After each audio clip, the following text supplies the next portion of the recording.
तो पति पत्नी की शादी होती है और वो हनीमून के लिए जाते हैं और वहीं पे लापता हो जाते हैं और कुछ दिन बाद उसमें से पति की लाश मिलती है। जिस सफर पे प्यार होना चाहिए था वहाँ पे मौत दस्तक देती है।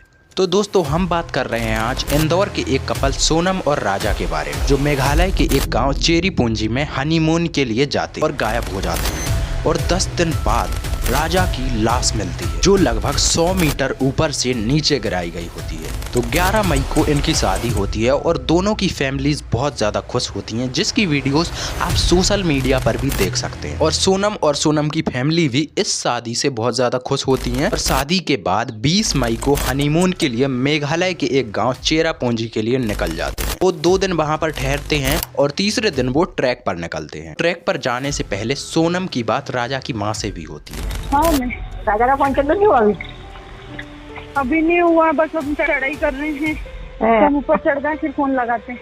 और आज तो उपवास होगा फिर। मेरा तो उपास है ना, मेरे को 2-3 बार बोल दिया। हाँ। मैं घूमने के चक्कर में अपनी ग्यारह थोड़ी तोड़ूंगी। वही तो तेरी मैं अभी फरियाद बना रही तो मेरे को एकदम से याद आ गई कि आज तो मेरे बहू का उपवास वापस। हाँ। और उसके बाद ये लोग लापता हो जाते हैं।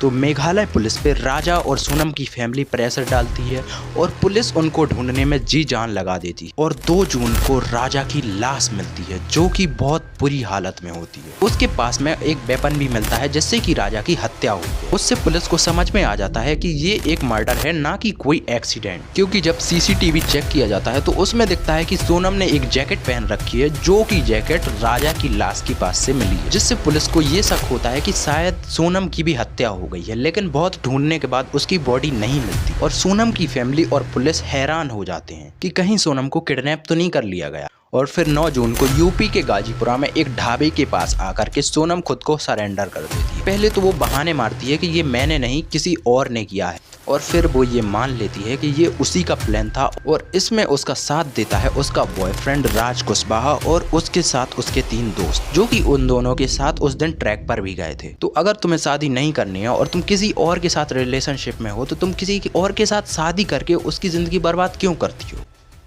तो दोस्तों मिलते हैं नेक्स्ट वीडियो में, तब तक के लिए बाय बाय।